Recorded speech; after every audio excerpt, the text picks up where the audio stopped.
What's going on, everyone? Welcome back to week 10 of the TRX-4 Sport Budget Build-Off. If you're not familiar with our series, Matt from the Scale Builders Guild and myself take the TRX-4 Sport. In this version, the unassembled kit is what we're using at the start, and we're upgrading it with $50 every week. Being that we started with a kit that had to include everything from electronics to what you see in front of you here. Now, of course, there was a number of special circumstances in different weeks that we played around with a little bit. But if you're new to the series, considering going back to the start and catching up to see how we got to where we are today. In last week's video, we took the budget almost down to zero. So this week we only have about 50 bucks to play with. And what we're gonna do this week is we're gonna be installing an Incision stainless link set. Now, the TRX-4 Sport already comes with metal links, but these links are gonna be made of stainless. It's gonna give us just a little bit of a weight difference, I believe, compared to what we have. But more important than that even is we're gonna get a nice smooth transition from the link to the rod end. Right now it's got a very stiff vertical transition, which is kind of a hang up point and something that I'd like to eliminate. So it's a little detail, but hopefully all of the little details that we put into this thing over 10 weeks so far add up in the end to a rig that performs better than one that may look very similar to it. Replacing a link set is probably one of the least interesting things you could do on video. However, I do have a couple of tools that make replacing links quite a bit easier, and I'll run through and show you guys exactly what I've got there in case you're trying to make this task less of a headache than it is. This is a 10-piece link set. This is the 12.3-inch wheelbase version, since that's what the TRX-4 Sport Kit uses. There's also the 12.8-inch wheelbase, which you'll find on like the Tactical and the Defender. I almost thought about using that and stretching out the rear of this truck a little bit, trying to help aid it in its climbing ability, since right now it's a top-heavy truck and we're trying to boost the performance. But I was getting pretty concerned with what that was going to make this rear wheel well look like. Pushing it back, I felt like I was going to have to trim quite a bit and it was probably just going to look way off. So I abandoned that idea and went back with just the standard wheelbase option that this truck should use. But let's jump into the installation of this thing. I'm going to remove the body, wheels, and tires just to make everything easier to get to. I'm going to remove the rear links and show you the process and tools that I have to make this a little less painful.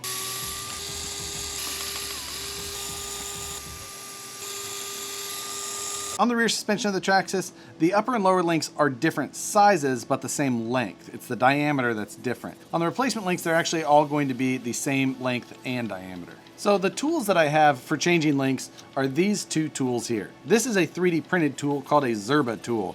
And this is one that was come up by Shane Zerba, and it just holds the rod end for you so that you can more easily grip the actual rod end when you're trying to install it onto your links. The other piece that I came up with was this simple piece here. And this is actually an axial dog bone that I've ground the inside slightly larger so that it fits over a rod end and I can actually drive the rod end on with my power drill. And I'm gonna show you what I mean with that.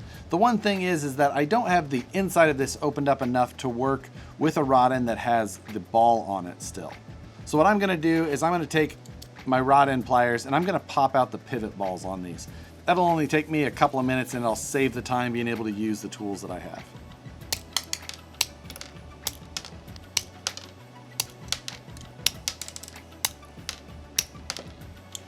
This is a very old set of hot racing shock pliers. They've been beat up and sanded on and used for most things other than shocks. Just an old tool that I've had around for quite a while and it does the job. One other simple trick to this dog bone setup is that I've installed a couple of O-rings around it. And the reason that I have those O-rings on there is so that when the rod end actually slides into that portion, it can't come out or go up or down. It's just held centered in there so that when it's being spun by the drill, it doesn't want to wander.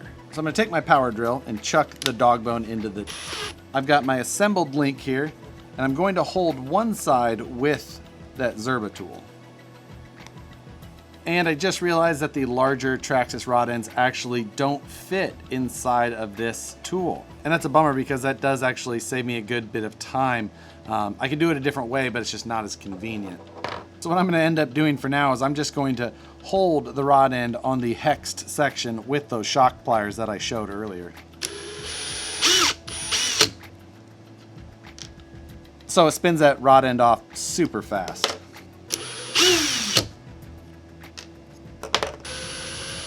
The bent upper link rod ends are not quite as easy, but it'll still do the job. You just got to go a little bit slower.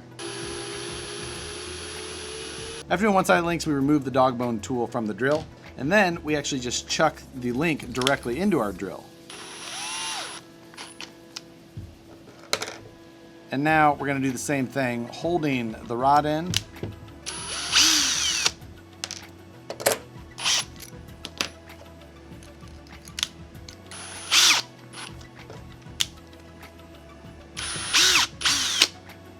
So now we've removed all the rod ends from each of the links, and now we just need to replace them onto our new incision links.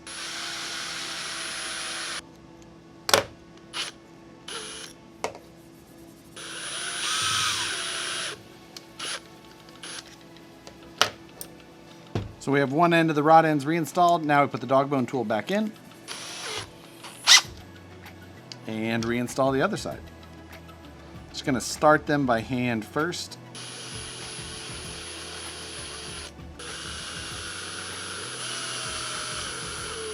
So these are our new lower links, and you can tell that the stainless steel links got a nice little ramp up and just a smooth transition into the plastic rod end. Before we just had a straight steel link that didn't have that transition. So now we just need to pop those pivot balls back into these links, and then we can reinstall it onto the vehicle.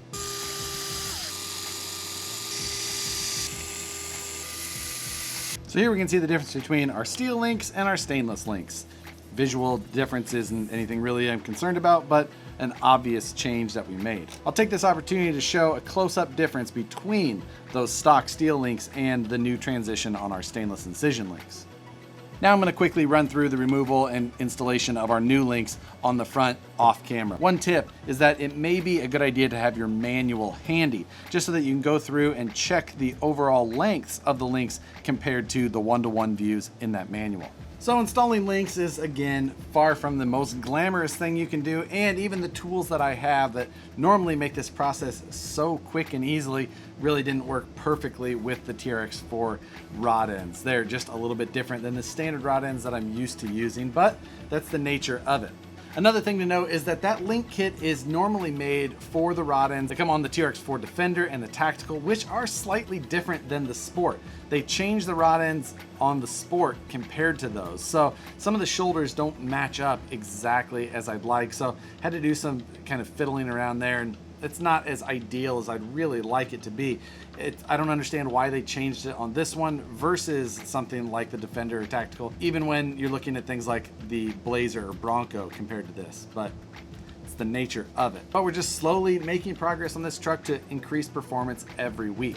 But I want to spend a little bit of time on our question from last week. Last week I had discussed the option of possibly doing a chassis swap to improve performance on this, because I do feel like the stock chassis is a hindrance.